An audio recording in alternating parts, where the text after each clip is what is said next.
Olá, meus irmãos, tudo bem com vocês? Meus irmãos, eu vou continuar aqui a leitura do livro de Mateus neste vídeo. Hoje eu vou ler aqui o capítulo 3. Já li o capítulo 1, capítulo 2 e vamos entrar agora no capítulo 3. Eu espero que com vocês estejam acontecendo a mesma coisa que está acontecendo comigo. Está muito fresco os acontecimentos. A gente tem ali a genealogia no capítulo 1, depois o anúncio da vinda do Salvador. Aí depois vem ali no capítulo 2 já, o momento onde os magos chegam dizendo que é nascido o rei dos judeus. Aí cria aquele caos em Israel, porque os judeus ficaram preocupados. Será que vai vir um rei aí? Nós não estamos sabendo. Ou seja, isso mostrava o quanto eles estavam entregues a enganos, né? Porque não conseguiam se atentar aos tempos, né? Era chegado o momento da vinda do Pai, conforme Malaquias 3 está escrito, prestar conta com eles, e eles ali todos perdidos e ainda acreditando que esse rei poderia vir ocupar o lugar deles, e de fato, é claro, ocupou, né? Mas ocupou no sentido espiritual. Eles acham que têm hoje o poder sobre as coisas do Criador, mas na verdade já perderam a mordomia, né, desde o momento em que penduraram no madeiro o autor da vida, né? Penduraram no madeiro o verbo encarnado, né? A palavra que foi utilizada para escrever as leis na pedra, porque o ser humano não conseguia aceitar as leis do Pai em seu entendimento, em seu coração. Então foi colocado na pedra para aqueles homens, para que eles pegassem essas leis e aplicassem elas de forma correta.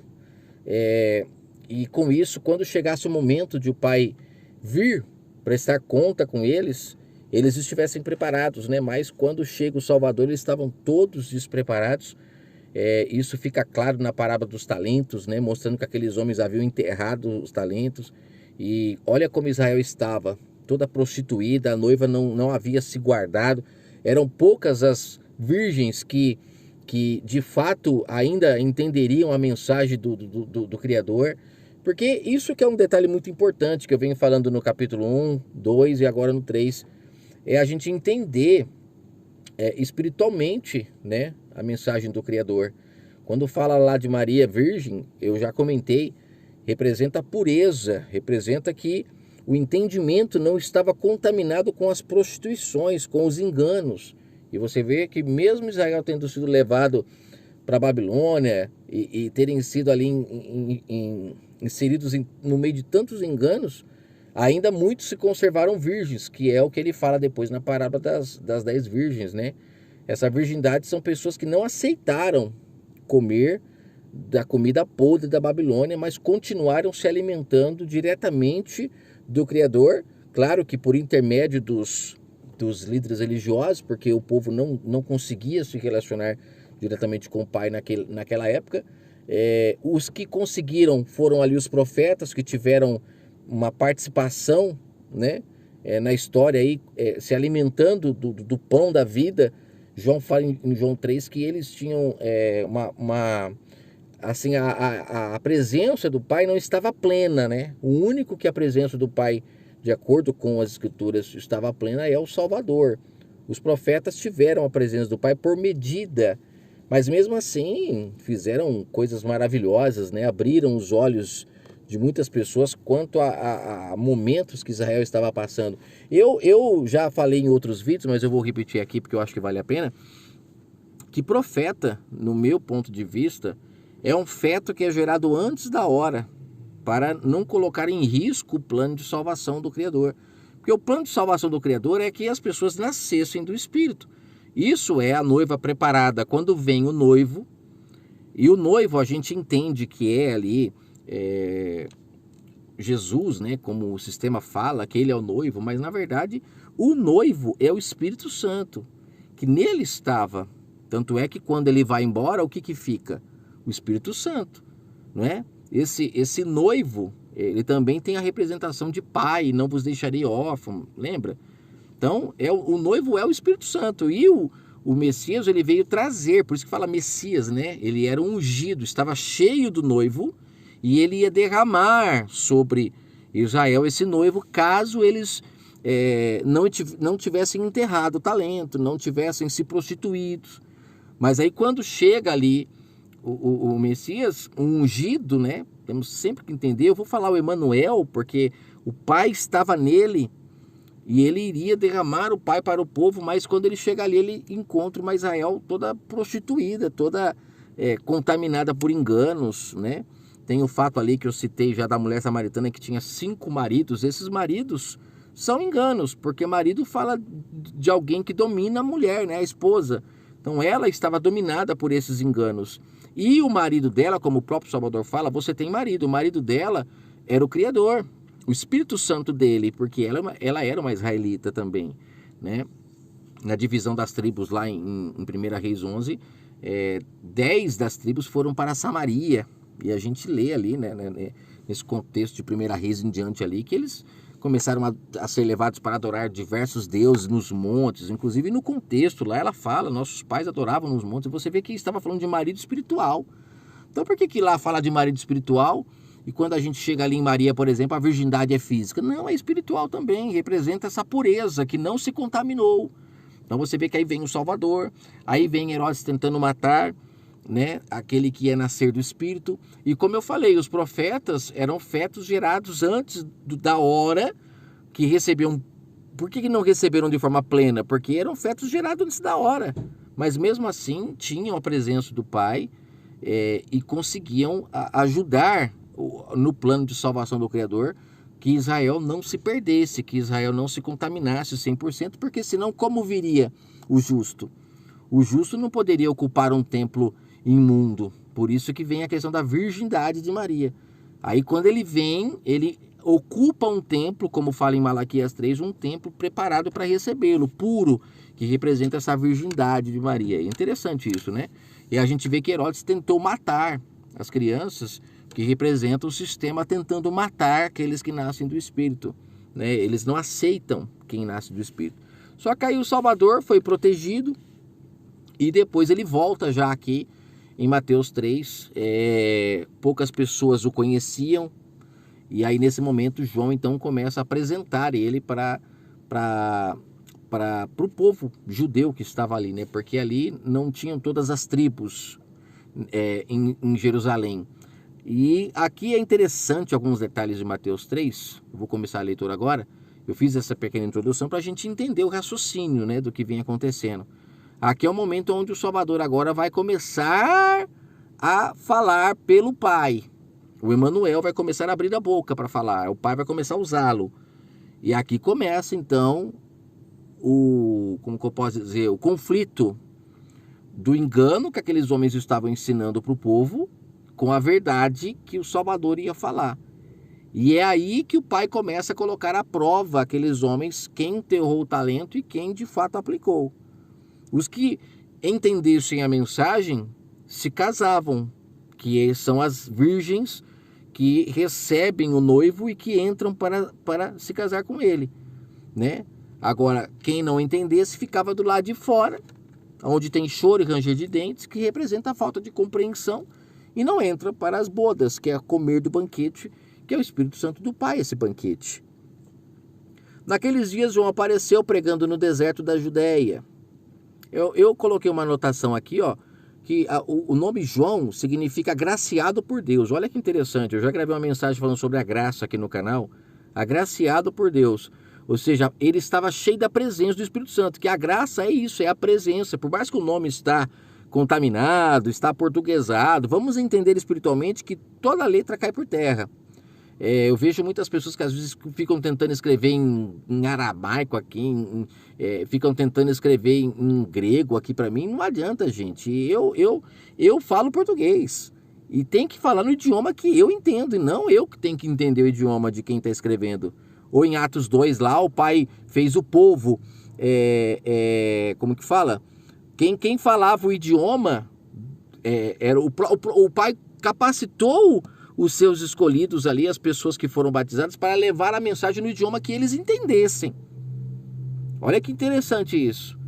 Não foi o povo que teve que tentar entender o que eles estavam falando. O Pai capacitou aquelas pessoas para falar o idioma que o povo entendesse. Então eu estou aqui falando no idioma português, eu não tenho como falar um outro idioma. Então, quem quiser falar comigo tem que falar no meu idioma. E eu estou falando também para pessoas que falam português. Então, meu objetivo no canal é falar com o Brasil, não é falar com o japonês nem americano. Senão eu tinha que criar outras maneiras aqui para o povo entender, né? Então vamos lá, agraciado por Deus, cheio da presença do Espírito Santo, por medida, porque João foi o último profeta, como o Salvador falou, o último feto, né? Gerado antes da hora para que ele viesse. Imagina o orgulho que João teve de ser o último, né? E depois o Batista, eu vim pesquisar que Batista é aquele que batiza. Então Batista era tipo um apelido que foi dado para João. Eu não sabia disso não. O nome dele em si era João. Se você ler lá em Lucas, no capítulo 1, quando o anjo aparece para Zacarias, o pai de João, ele diz que ele será chamado João, ó. O anjo lhe disse, não temais, Zacarias, porque a tua oração foi ouvida, e Isabel, tua mulher, que é a mãe de João, dará luz a um filho e lhes porás o nome de João. Não fala João Batista, mas João, né? A não ser que outra tradução fale João Batista. Na tradução que eu li 2, 3 traduções, fala João. Aí eu coloquei uma observação, né? Que em Lucas 1, o anjo fala que o nome dele será João, e eles colocam João. Aí no capítulo 1 de Mateus, lá fala que o nome do Salvador era para colocar Emanuel, e eles vão lá e colocam Jesus. É uma coisa estranha, né? Pelo menos faz a gente pensar um pouco. Então, João, agraciado por Deus, porque recebeu porção da herança já, o pão do Pai, para poder falar com o povo. E ele começa então a trazer a mensagem que precisava ser trazida, porque isso significa nivelar o caminho, preparar o caminho. Ele dizia, arrependei-vos porque é chegado o reino de Deus, o reino dos céus.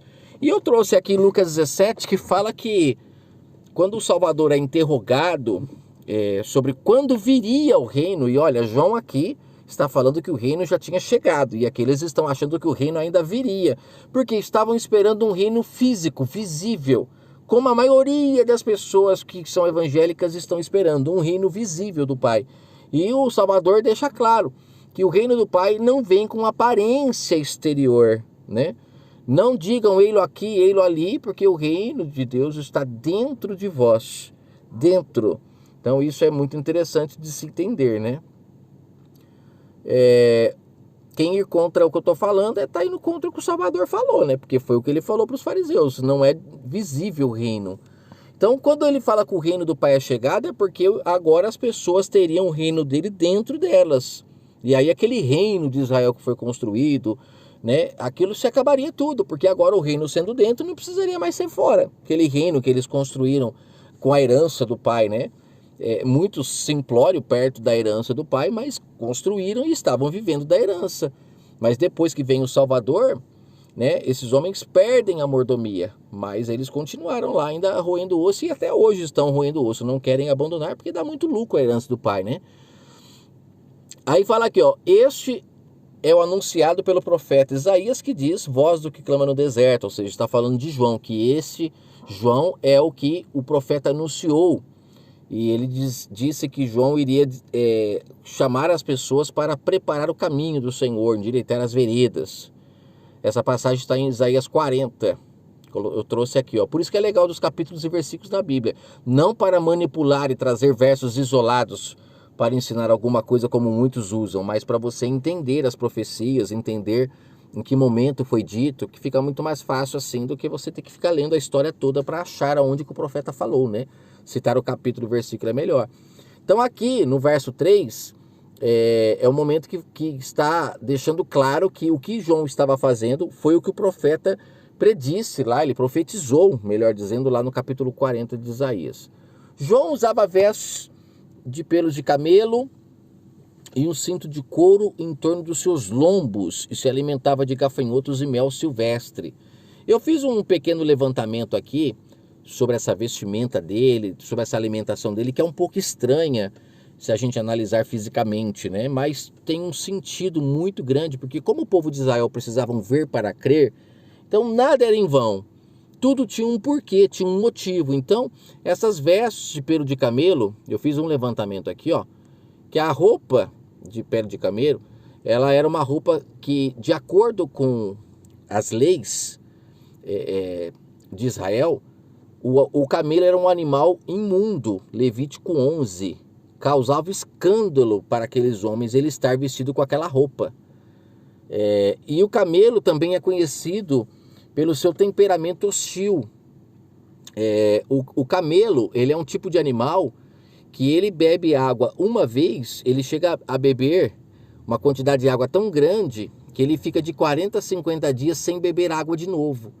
E isso é um comportamento que, aos olhos do Pai, não é correto para o ser humano. Então, o exemplo da veste aí do camelo tem uma representação, que aqueles homens, aos olhos do Pai, estavam sendo como uma carne imunda, aos olhos dele, que representa aí o camelo, e a falta de beber água é porque eles não iam beber água na fonte para trazer a mensagem do Pai.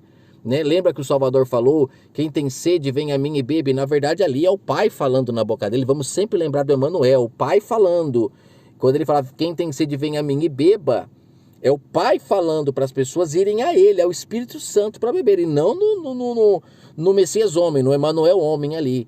Porque o sistema sempre leva para ele, para a gente não entender que é para o Espírito Santo que nós temos que ir. Esse é o propósito, essa é a profecia, esse é o plano de salvação, as pessoas se salvarem por intermédio do Espírito Santo do Criador.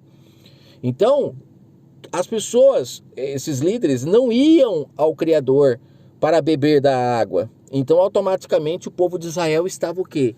Sedento, com sede. Então, essa representação do camelo, da roupa do camelo, é interessantíssima, né? Quando eles olhavam, eles já se incomodavam. Opa, está querendo dizer que a gente não bebe da água, né? Que é a palavra pura. E não bebiam mesmo. Tanto é que Israel estava toda prostituída. Crucificaram o autor da vida, aquele que... O Espírito Santo que estava no Salvador, que é ali o Emanuel, Deus conosco, né? A unção que nele estava, são as letras da lei, gente, que foram colocadas na pedra porque não poderiam ser colocadas ainda no entendimento humano. Então imagina, eles crucificaram ele. Isso é muito forte, mostrando o quanto aqueles homens enterraram o talento, a virgem não estava mais virgem, né? E você vê que o Salvador, quando ele se encontra com a mulher samaritana, é sempre interessante tocar nesse assunto, ele oferece o que para ela? Água. Olha aí, ó, água. Coisa que eles não estavam acostumados, eles estavam indo beber, você vê que lá ela está indo buscar na fonte de Jacó, né? Foi muito fermentada a mensagem do Pai por aqueles homens, então a água já não era mais a água que vinha direto da fonte. Eles criaram uma fonte própria, você vê que eles iam buscar numa fonte, significa que eles tinham uma fonte própria. Isso é uma representação espiritual muito forte. Aqueles homens criaram uma mensagem que as pessoas iam lá beber deles e não mais do Criador. E é aí que o Pai intervém para tentar resgatar as ovelhas da mão daqueles homens, porque ele não criou a vinha para aqueles homens se sustentarem dela. Não é o que ele fala na parábola da vinha lá em Marcos 12? Que ele construiu a vinha e arrendou para aqueles lavradores que eram os líderes religiosos, mas para que eles dessem de cuidar do povo, era para eles cuidarem da noiva, não para se beneficiar. E lá você vê que eles se beneficiaram. Por quê? Eles começaram a lucrar com a vinha. Lembra da parábola dos mordomos infiéis? Começaram a cobrar além do que era devido, se enriqueceram. Tem também lá a história do rico e do Lázaro, que ele fala também lá. Ele está falando ali naquela história, o rico eram aqueles líderes religiosos que se tornaram ricos por causa da herança do pai.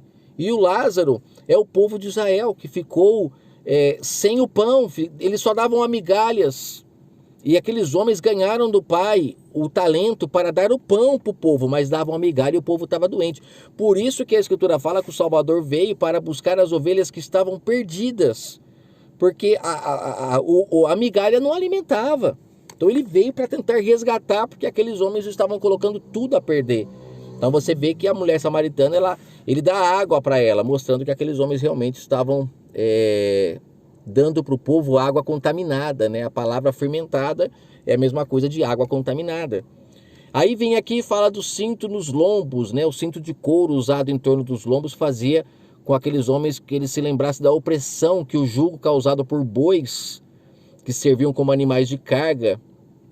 E quando eles olhavam para João daquela forma, né?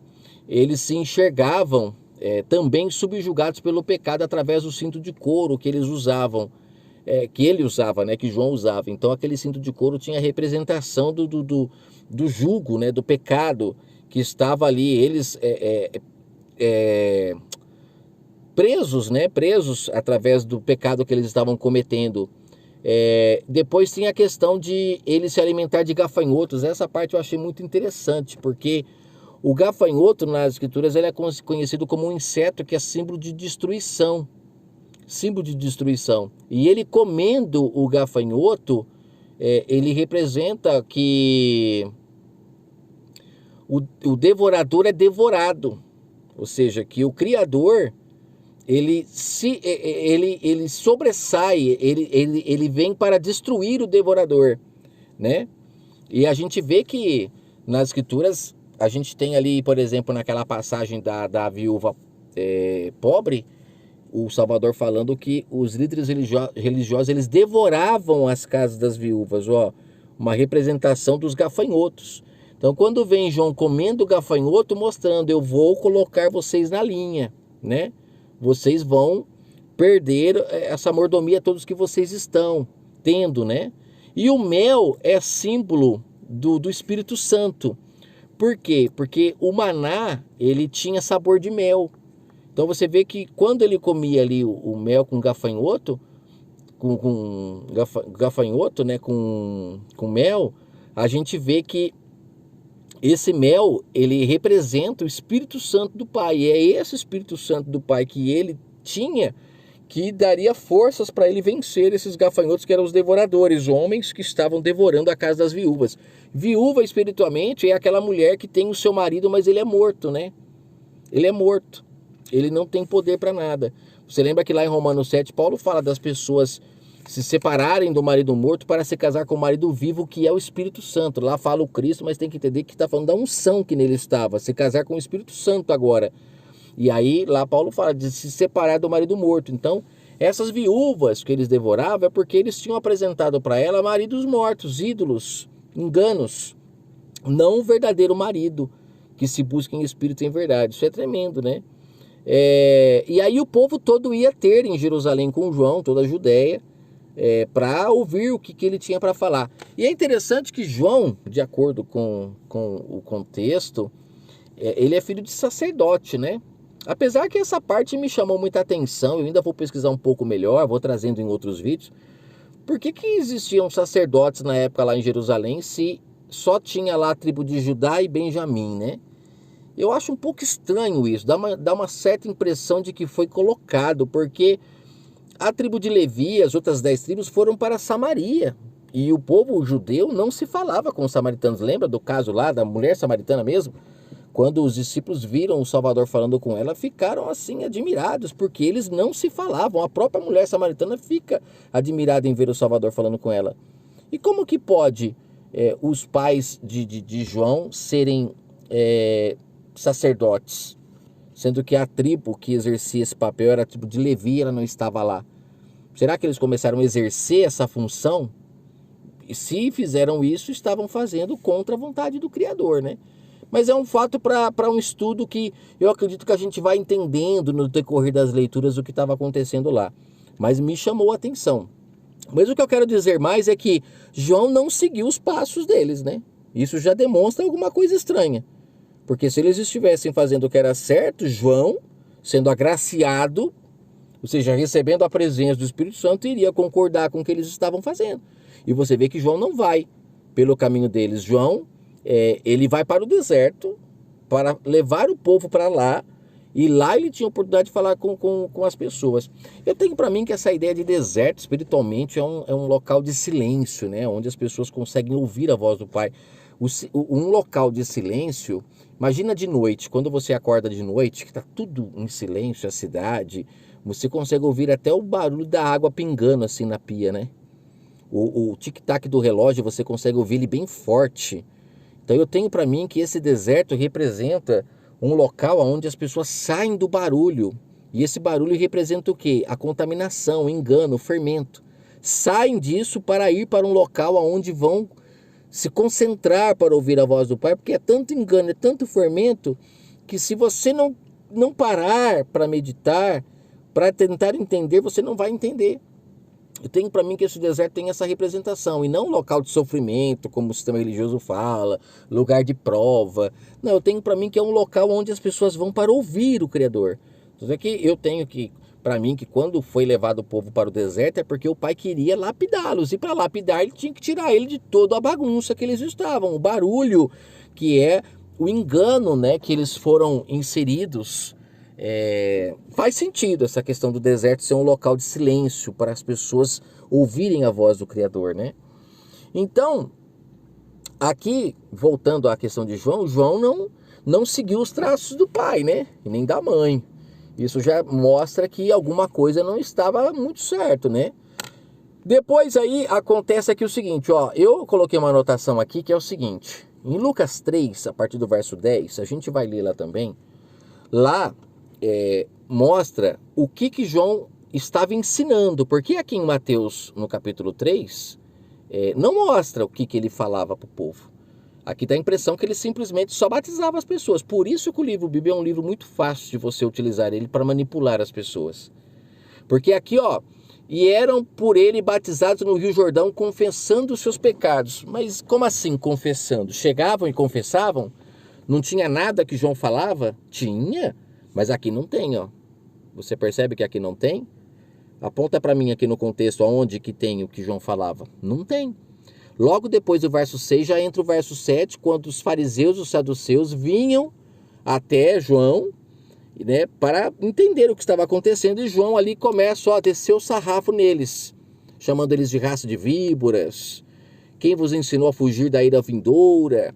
Mas cadê? O que João falava para as pessoas? Aí eu anotei aqui, ó, se você quiser saber o que João falava, lá em Lucas 3, a partir do verso 10, tem lá. Ao que lhe perguntavam as multidões, o que faremos, pois? Como assim o que faremos, pois? O contexto não fala que João veio nivelar o caminho, preparar o caminho? Então, o que nós precisamos fazer para que quando chegue o Espírito Santo, né, o noivo, o Emanuel, a gente compreenda a sua mensagem, a gente ceie com ele, sejamos as virgens que não apagamos a lamparina. Lembra da parábola das virgens? Aí ele fala, ó, aquele que tem 2 túnicas reparta com o que não tem nenhuma, aquele que tem alimento sobrando faça o mesmo. Chegaram também os publicanos para serem batizados e perguntaram o que nós havemos de fazer. Olha só, interessante aqui o publicano, né? Lá em Mateus 21, Salvador fala que os publicanos e as meretrizes precedem o reino. E aqui olha eles querendo saber o que tinham que fazer. E na verdade, para o povo de Israel, os publicanos eram pecadores, pessoas consideradas como leprosos, e eles estavam aqui interessados em saber o que tinham que fazer. Por quê? Porque queriam cear com o Espírito Santo, queriam do pão, né? Embora não conhecessem muito, quem tinha o pão era o povo de Israel, mas estavam recebendo migalhas das mãos desses homens. E aí esses homens, voltando aqui para o contexto, quando viram João falando umas coisas diferentes, foram lá para ver o que estava acontecendo. E aí, é claro, no contexto tem João falando para o povo, se você tiver 2 túnicas, divida uma com quem não tem, tiver comida sobrando, não aceite receber além do que é devido, ou seja, não aceite subornos, não cobre além do que é devido. Aí chega aqueles homens lá falando, peraí, mas como assim? O que esse cara está falando? E aí é onde João vem e fala, raça de víboras, quem foi que ensinou vocês a fugir da ira vindoura, né? E a ira vindoura estava ali agora, prestes a chegar. O próprio Salvador, você vai entender o porquê. O Espírito Santo do Pai chegando, coisa tremenda, né? Aí João fala, produzir frutos dignos de arrependimento, ou seja, não é só dizer que está arrependido, mas mostrem com suas ações, mudem a atitude de vocês, para que as pessoas vejam os seus frutos e vejam que vocês estão arrependidos. Porque é pelo fruto que se conhece a árvore, não é? Quando você vai pegar um fruto numa árvore, você quer saber do que é aquela árvore, você olha pelo fruto. Esse aqui é um pé de manga, esse aqui é um pé de laranja. Assim também nós reconhecemos quem é do reino e quem é do reino dos homens pelo fruto. Quem é do reino espiritual e do reino dos homens, né? Não queirais dizer dentro de vocês que nós temos por pai Abraão, porque eu vos digo que dessas pedras Deus pode suscitar filhos de Abraão. Ou seja, filhos de Abraão, eu já comentei aqui no canal, é muito simples ser gerado. Porque simplesmente a mulher deita com o homem lá, se relacionam e nasce um filho. É muito simples. Lembra das sombras, Abraão, quando se deitou com Agar? Rapidamente nasceu Ismael. Agora, filho do Espírito, nascido da livre, que representa o reino celestial, onde você é livre para fazer o que você quer, nem tudo você faz porque o Espírito Santo é que vai te guiar, mas você é livre, você não é mais preso a regras, leis, como o povo de Israel era. Por isso que ele fala de filho da livre, Paulo fala lá em Gálatas 4, né? Os nascidos da livre, eles são poucos, mas têm pai, ela tem marido, né? Paulo fala lá em Gálatas 4. Quem é esse pai? O Espírito Santo. Filho da livre é aquele que faz o que é certo pelo Espírito Santo como seu pai, sendo guia dele, não pelos homens. Porque você ser uma pessoa obediente pela lei é fácil. A lei fala, ó, você tem que pôr cinto de segurança toda vez que você entrar no seu carro. Você entra e coloca, porque se você não pôr, ela vai te multar. Agora, aquela pessoa que nunca ninguém falou para ela que ela precisa usar o cinto de segurança para a segurança dela, para a segurança das outras pessoas, e ela chega e coloca, essa é o tipo de pessoa que o pai procura. É o filho que é nascido do Espírito, que faz o que é correto, que tem consciência do que é perigoso, do que não é perigoso, porque o Espírito Santo dele o está guiando. Fala, olha, não compra isso daí porque você vai se apertar, você vai se endividar. Ele vai lá e não compra. Opa, filho obediente. Olha, não minta sobre esse caso, porque se você mentir, você vai prejudicar o seu próximo. Mesmo que a pessoa vai perder, ela vai lá e não mente. Ela perde, mas ela não mente. Por isso que ser filho da livre, nascer do Espírito, ser filho do Espírito Santo, não é fácil, porque você não vai só ganhar, como é o que estão ensinando hoje. Você vai ter muita perca, você vai ter que dividir na maioria das vezes. Você não viu o João aí falando, se tiver 2 túnicas, divida. Quem é que quer dividir hoje? A mensagem que é pregada hoje é venha a nós, venha a nós. Né? Traga, testemunho de que eu conquistei uma empresa, de que eu ganhei um processo contra o meu próximo. É esse o tipo de testemunho que nós vemos hoje. Né? Mas a mensagem do Criador sempre ensina a gente a agir diferente. Né, a enxergarmos o nosso próximo como nosso irmão. Não queremos para ele o que nós não queremos para nós. Isso é tremendo, né? E essa é a mensagem que João estava trazendo.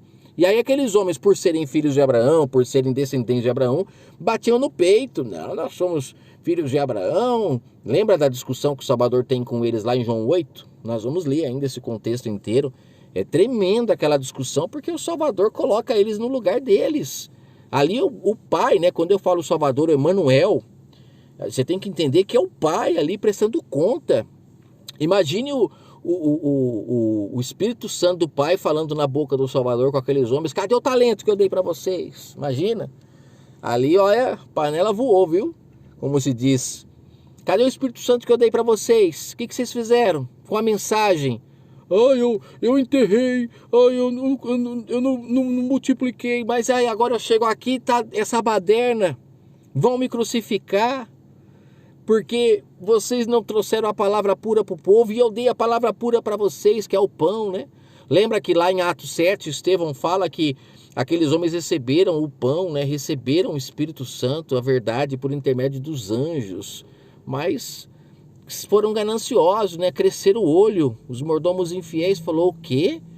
Deixou a gente com toda essa riqueza aqui e foi embora? Lembra na parábola dos mordomos infiéis que fala que o pai veio, deu para eles a mordomia e foi embora, deixou eles cuidando de suas coisas. A hora que eles viram que o dono da casa não estava, falou, é agora, vamos roubar todo mundo. E começaram. Esse roubar colocaram engano no lugar da verdade para se beneficiarem. Aí começaram a vender animais, começaram a fazer um comércio com as coisas do Criador, né? Quando chega o Salvador ali, só não se perdeu tudo pela misericórdia do Criador, viu? Aí ele fala aqui, ó, continuando aqui, ó. Quem foi que vos incitou a fugir da ira vindoura? Depois ele fala aqui no verso 10. O machado já está posto à raiz das árvores. Quem eram essas árvores?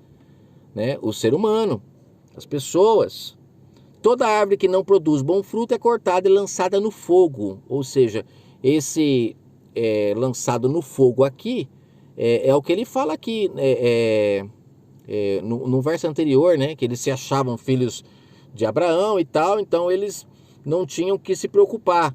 Lembra que ele fala aqui, ó, produzir frutos de arrependimento? Então, se eles produzissem fruto de arrependimento, seriam aceitos, mas se não produzissem, seriam cortados, lançados no fogo. E esse fogo é um perigo. Tem muita gente sendo ensinada por muitos líderes religiosos a querer esse fogo aqui, que no contexto, João fala que é o batismo com fogo, né? Que muita gente hoje tem pedido de forma enganosa, porque não entendem o contexto. Esse fogo aqui é o fogo que as pessoas que não creem na verdade vão ser lançados. Agora, é literalmente só o Criador que sabe. É uma figura de linguagem? O Criador que sabe. Não dá pra gente se aprofundar.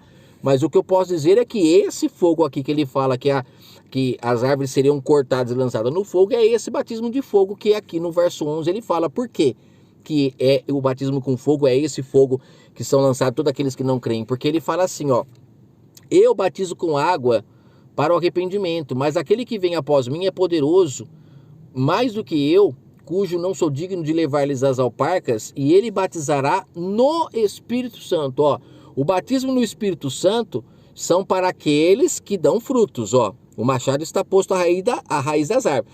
Toda árvore que não produz fruto é cortada e lançada no fogo. Mas aqui produz fruto. Aí ele fala aqui, ó: aqui produz fruto, que é essa que vai receber o Espírito Santo, e essa pessoa vai agora melhorar as suas práticas. É como eu falei lá do caso de Cornélio em Atos 10, que o pai já o assistia. Quando chega Pedro lá para dizer isso a ele, acredito que Cornélio ficou super feliz e começou o quê? A melhorar ainda mais a sua forma de agir, porque agora, sabendo que o pai o assistia, nossa, a alegria foi plena. Então, ele recebeu o Espírito Santo para continuar dando frutos. Agora, aquele que não dava frutos é lançado no fogo. Aí ele fala aqui, ó, no verso 11, que o Salvador, ele batizaria no Espírito Santo, que é no Espírito do Pai, e com fogo. Ou seja, o com fogo é lançar fora todo aquele que não produz, né, frutos de arrependimento. Na sua pá ele tem na mão, ele tem uma pá na mão que limpará a sua eira e recolherá no seu trigo, o seu celeiro. Ó. Quem pratica o que é justo, aqueles que dão frutos de arrependimento, vão ser colocados no celeiro. Olha aqui a parábola do joio e do trigo aqui, ó, meio encoberta aqui, mas a gente consegue perceber o Salvador separando para colocar no celeiro. Quem é que vai para o celeiro? Quem dá fruto de arrependimento. Agora, quem é que vai ser queimado? Quem é que vai ser colocado para fora? Aquele que é palha, cujo fogo queima e você vê que a palha pega fogo muito rápido, né? Ele vai queimar a palha em fogo inextinguível. Ele vai queimar a palha em fogo inextinguível. Ou seja, esse é o fogo que muitos têm procurado, pedindo o batismo do Espírito Santo, Espírito com fogo. Mas na verdade é o Espírito Santo, o batismo dele é para que as pessoas deem mais frutos ainda. E o batismo com fogo é para queimar a palha, para aquele que não faz o que é correto, né, aos olhos do Pai. Aí vem o momento em que o Salvador, então, ele vai ser batizado, ele chega, e João, né, o agraciado, a presença do Espírito Santo, ele fala: mas eu que preciso ser batizado por você, porque João sabia que o Messias tinha a presença plena do Pai, e o maior, né, vai automaticamente, como que o menor vai servir o maior? Mas no reino do Pai é assim que funciona, né? O menor sempre serve, o maior serve o menor, né? No caso, no reino do Pai. Então aqui ele fala, o Salvador fala assim, ó: assim convém cumprir toda a justiça, né? Me batize porque assim convém que aconteça. Olha, muitas pessoas até falam: por que o Salvador se batizou se ele não tinha pecado, né? Primeiramente, o povo de Israel precisava ver para crer, primeiramente.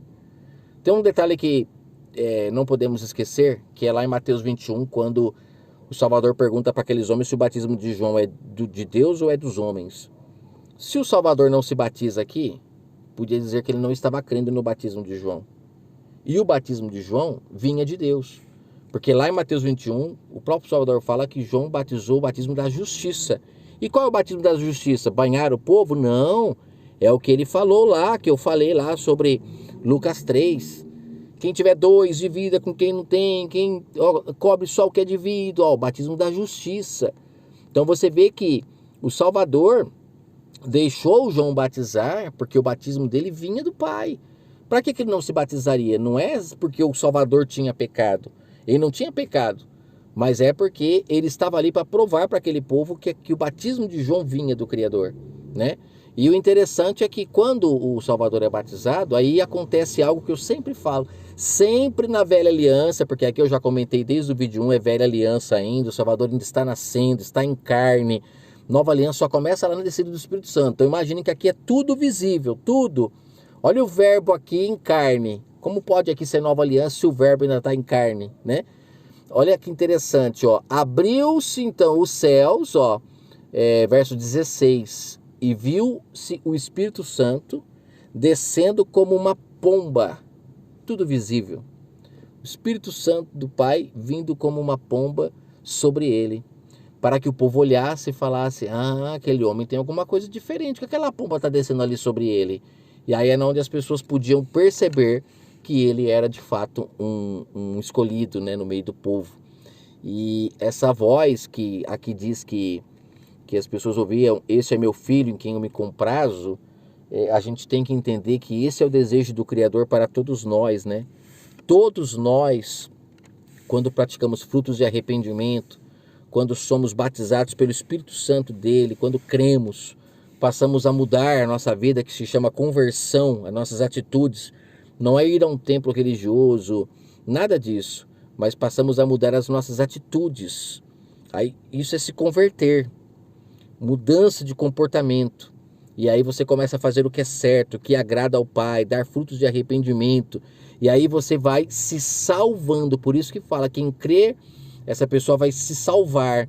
Por quê? Porque agora ouvindo o Espírito Santo, que é o nosso Pai, que é o nosso marido, que é o nosso tutor, como o Salvador fala em Mateus 23, agora a gente tem condições de, mudando as nossas atitudes, melhorar, né, os relacionamentos, nos tornamos pessoas melhores, pessoas mais saudáveis, pessoas mais amorosas, que os frutos de arrependimento é o amor, é a paz, é a longanimidade, é o domínio próprio, é a mansidão. E aí começa a melhorar os relacionamentos. Olha aí o Espírito Santo nos salvando, né? Nos livrando da dor. Por isso fala Salvador, nos salvando de termos dores. As pessoas se ajudando, ninguém tendo falta de nada, né? E aí o reino do Pai começa a ser de fato estabelecido, né? De dentro para fora. Não nesse sistema que nós temos hoje, onde nós temos que engolir o reinado dos homens, querendo de fora para dentro nos forçar através de leis, regras, tantas coisas que eles criam para nos forçar a fazermos o que eles querem, como um gado, né? Que é selado ali para fazer a vontade do seu Senhor. O nosso Criador, ele quer que nós façamos a vontade dele pelo livre-arbítrio que ele nos concedeu para, se crermos, então nos salvaremos, mudaremos nossas atitudes, nos converteremos para o caminho verdadeiro. Eu sou o caminho, ó o Pai falando, o Espírito Santo. Se a gente se voltar para o Espírito Santo e tê-lo como nosso Pai, nós passamos agora a fazer o que é correto, porque lembra, ensina o caminho que teu filho deve andar, quando crescer não se desviará dele. Não é assim que diz as Escrituras? E quem é o Filho? Somos nós. Quem é o Pai? O Espírito Santo. Se o tivermos como nosso Pai, nosso mestre, nosso tutor, com certeza voltaremos para o caminho da justiça, daremos frutos de arrependimento e naquele grande dia, para a honra e glória do Criador, seremos colocados no celeiro do Pai. Que o Eterno abençoe sua vida grandemente e até a leitura do capítulo 4.